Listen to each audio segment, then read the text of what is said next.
wardegdega oo naga soo gaaray gudaha magaalada Doolow ayaa waxay sheegayaan in halkaas ciidamada daraawiishta ee maamulka Jubbaland ay ku soo bandhigeen dowladda si ciidan dhinaca kalena Jubbaland ee maalmihii ugu dambeysay ay ku soo daabuleysay ciidamo kala duwan xuduud beenaadka ay la wadaagtay Kenya ee xuduudka Mandera taasi oo inta badan Jubbaland ay ka wada dhaqaaqay kala duwan xadka u dhaxeeyo Soomaaliya iyo Kenya iyo sidoo kale Ethiopia oo maalmihii ugu dambeysay halkaas ciidamo ay soo gaariyeen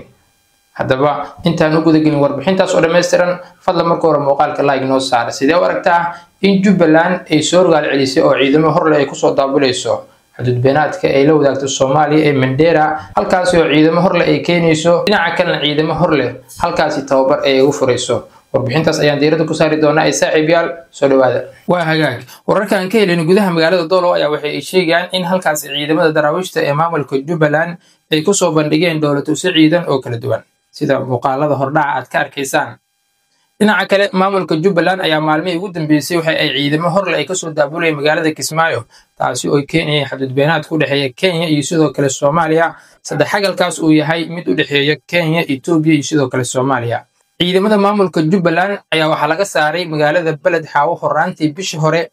taasi oo inta badan Jubbaland ay isku diyaarinayso guluf ciidan ay ku qaado magaalada Balad Xaawo gacan ku haynta hadda waxa ku haya ciidamada dawladda federaalka Soomaaliya oo hogaamiyo taliyaha nabad sugidda ee maamulka Jubbaland ee Cabdirashiid Janan kaasi oo horaantii bilii hore ay u soo magacaawaday dawladda federaalka Soomaaliya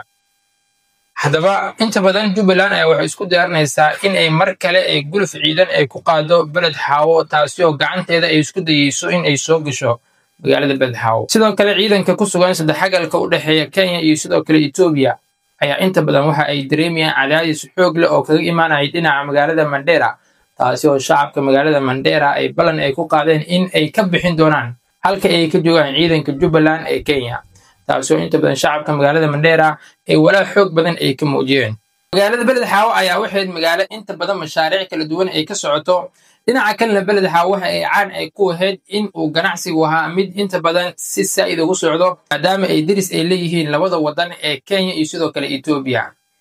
si kastaba ha ahaatee magaalada Balad Xaawo ayaa waxa ay wajahaysaa labada bilood ugu dambeysay ee la soo dhaafay dhaqaaqada kala duwan ee isku hayaan maamulka Jubbaland iyo sidoo kale dhinaca dawladda federaalka Soomaaliya balse tani haddii ay noqoto mid mar kale ay Jubbaland ay soo rogaal celiso ayaa Balad Xaawo waxay u muuqataa mid horumarkii ka socday dhinaca ganacsiga iyo sidoo kale mashaariicda kala duwanaa ee magaalada Balad Xaawo ka socotay in ay naafeen doonto ama ay curyaamin doonto dhaqaaqada ay isku hayaan labada maamul ee kala taabacsan Jubbaland iyo sidoo kale dawladda federaalka Soomaaliya si kastaba ha ahaatee magaalada Balad Xaawo ayaa waxay wajahaysaa xaalado inta badan cakiran oo dhinaca Jubbaland iyo dawladda federaalka Soomaaliya laga yaabaa inay halkaas dagaal hor leh uu ka qarxo inta badan Jubbaland ay isku dayeyso inay gacanteeda mar kale ay ku soo celiso magaalada Balad Xaawo dhinaca kale magaalada Doolow ayaa ayadana dhaqdhaqaaqyo kala duwan ay ka wada Jubbaland taasoo ciidamo hor leh ay ku tababarayso ay sidoo kalena ciidamo hor leh ay ku soo bandhigtay maanta ama dhaqdhaqaaqyo kala duwan halkaas ay ka socdaan si ay ciidanka Jubbaland ay ku sugan xuduud beenaadka u dhaxeeya Kenya iyo Soomaaliya halkaas lagu biiriyay ciidanka ku sugan si kastaba ha ahaatee xaaladahan soo kordhay oo inta badan Jubbaland ay dhaqdhaqaaqyo kala duwan ay ka wado saddex xagalka u dhaxeeya Kenya iyo sidoo kale Ethiopia iyo Soomaaliya iyo sidoo kale magaalada Doolow oo dhaqdhaqaaqyo kala duwan ay ka wadaan maamulka Jubbaland ayaa waxaan la ogeyn halka ay ku biyeeshoon doonaan balse wixii warar ay ka soo kordhaa saaxiibayaal tabinteena dambe iyo wararkeena kale ayaa idinku soo gudbin doonaa insha Allah